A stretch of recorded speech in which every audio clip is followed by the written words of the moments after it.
Bonjour et bienvenue pour ces news de la parashat Rukat pour Torah Box. Trump va-t-il abandonner les négociations de paix? La Turquie finance les pèlerins du mont du Temple. Restriction d'eau dans 29 départements français. Rendez-vous très tendu cette semaine entre Jared Kushner, le gendre de Donald Trump, qui est aussi son responsable pour le Moyen-Orient et notamment celui qui doit prendre en main les négociations de paix entre Israéliens et Palestiniens. Et rendez-vous extrêmement tendu avec Abbas, Mahmoud Abbas, autour d'un point, à savoir la fin du paiement par l'autorité palestinienne des salaires versés aux prisonniers et notamment aux prisonniers à perpétuité, c'est-à-dire à tous ces gens, tous ces terroristes qui ont du sang sur les mains. Alors, Mahmoud Abbas a dit ni plus ni moins que Jared Kushner était l'émissaire d'Israël et que de toutes les manières, ça faisait partie de la responsabilité sociale de l'autorité palestinienne de s'occuper de ces prisonniers et de verser le premier du mois de façon extrêmement précise leur salaire aux familles et finalement d'encourager très clairement le terrorisme dans la région. Alors, c'est intéressant, c'est que suite à cela, il y a eu beaucoup de polémiques dans les journaux américains, à savoir est-ce que Donald Trump va oui ou non continuer à s'occuper du processus de paix. Alors, ça fait quelques mois maintenant qu'il est au gouvernement, on sait que Donald Trump gère les affaires du pays comme une grande entreprise, et donc du coup, c'est pas évident qu'il va investir à perte. Et se dire que finalement, bon, il voit de toutes les manières qu'il n'y a pas de partenaire pour la paix, il vit bien comme ça, il n'y a pas de danger direct pour les États-Unis. Lui, en fait, il voulait afficher un petit drapeau et se dire qu'il avait été le grand tacteur, faiseur de l'histoire de la paix au Moyen-Orient. Mais bon, du coup, il semblerait qu'il va arrêter, ou il pourrait arrêter. C'était le grand débat de la semaine. Alors, quel est le lien avec notre paracha? Paracha, c'est la paracha de la vache rousse. La vache rousse, c'est l'idée que celui qui est impurifié par la mort, qui est au contact d'un mort ou dans une pièce où se trouvait un mort, eh bien, le seul moyen qu'il redevienne pur et puisse reparticiper aux activités du Beth Amikdash, c'est de passer par le système de purification de la vache rousse, à savoir cette vache entièrement rousse, qu'on a brûlée et dont on se sert des cendres pour asperger sur le métamé, c'est-à-dire sur la personne qui a été impurifiée. Et par ce fait, il y a tout un processus, au bout de 3 jours, au bout de 7 jours, et la personne redevient tahor, redevient pure. Alors, ce qui est intéressant, et c'est le point certainement le plus débattu sur la paracha, c'est l'idée que celui qui brûle la vache, il devient tamé, et celui qui asperge sur la personne qui s'est rendue impure, eh ben, cette personne aussi devient impure. Alors, le message, en réalité, il est très fort. C'est l'idée que dans la vie, on peut être amené, et on doit être amené, à chercher à purifier son entourage, à chercher à aider son entourage, etc. Mais on ne doit pas négliger un point, c'est que par définition, quand on touche des choses sales, quand on touche des choses mauvaises, quand on touche des conflits, eh ben, on est toujours quelque part éclaboussé. Et là, il y a un vrai sujet, à savoir jusqu'où on doit s'investir pour réparer les choses. Et la Torah nous le dit clairement, jusqu'à une petite impureté. Jusqu'à une petite impureté, c'est-à-dire que les gens seront impurs jusqu'au soir, soit une impureté physique, soit une impureté par leurs vêtements, mais ça doit rester petit. La mitzvah ne doit pas nous coûter plus que ce qu'elle peut nous rapporter, sinon ce n'est pas une mitzvah. D'accord ? Les gens qui sortent sans arrêt pour aider les uns les autres au prix de leur shalom bayit, d'accord, au prix de la paix dans leur foyer, c'est évident que ça ne s'appelle pas une mitzvah.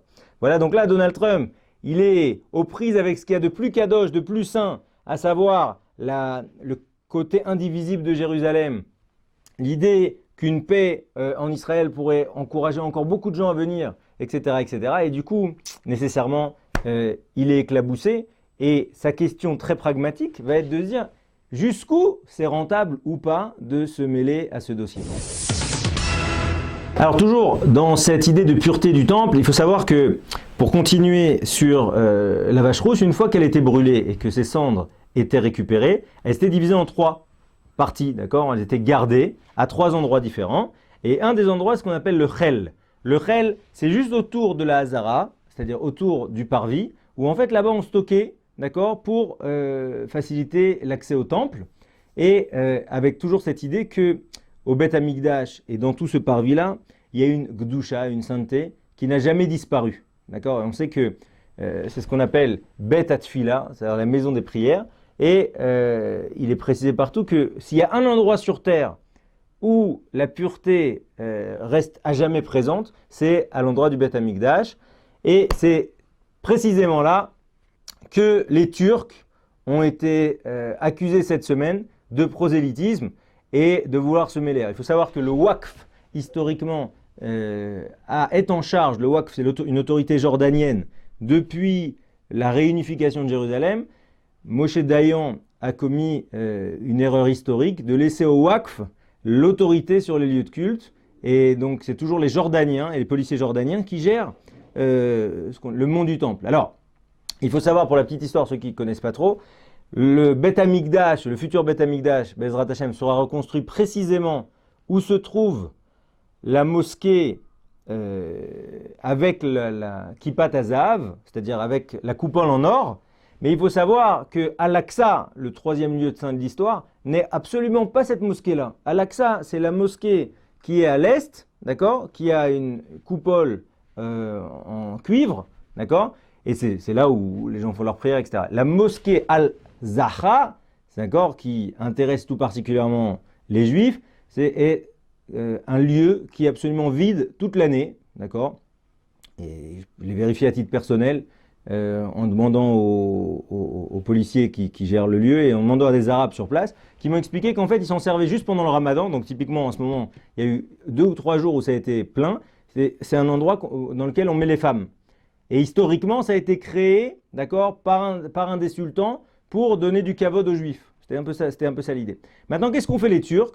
Il y a une association qui s'appelle Miramiz, qui a été financée par l'État turc, pour faire la promotion auprès des Arabes israéliens et auprès des gens des territoires de El-Aqsa, en se disant qu'il fallait absolument qu'il y ait une présence arabe très forte pour montrer l'attachement des Arabes. Ils ont investi a priori jusqu'à 10 millions de dollars ces dernières années, et Miramiz a dans ses principales attributions celle d'acheminer 1,5 million de personnes par an là-bas, les écoles arabes israéliennes, etc., pour montrer à quel point la présence arabe est forte. Alors c'est très intéressant, parce que s'ils sont obligés de faire ça, vous avez compris que ça n'est pas si forte. Ça veut dire que, clairement, toute l'année, hormis les périodes de prière, il n'y a pas un chat. Et c'est très intéressant, ce parfum de fin des temps. Si on commence à justifier du caractère essentiel pour les musulmans de ce lieu, c'est que, par définition, il n'est pas si essentiel que ça.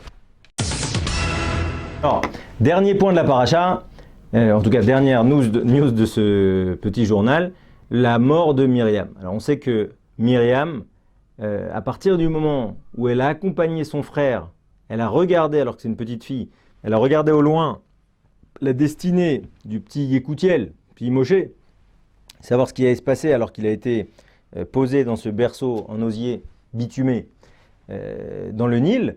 Elle a accompagné au loin et finalement c'est elle-même qui a suivi Bathia, qui a vu comment Bathia, la fille de Paro, avait récupéré Moshe et qui lui a même conseillé, devant le refus de Moshe de boire du lait de toutes les Égyptiennes, elle a même conseillé d'amener une nourrice juive et finalement c'est la mère de Moshe qui l'a allaité. Alors, Mida Keneged Mida, mesure pour mesure, par le mérite de Myriam qui a fait attention à son frère dans les eaux, on a eu le mérite d'avoir le puits de Myriam, qui d'après tous les Mekoubalim se trouve aujourd'hui à l'intérieur du Kinneret, donc à l'intérieur du Kinneret, je sais où j'ai un trou, et bien au nord, le lac du Kinneret, je pense qu'on dit comme ça en français.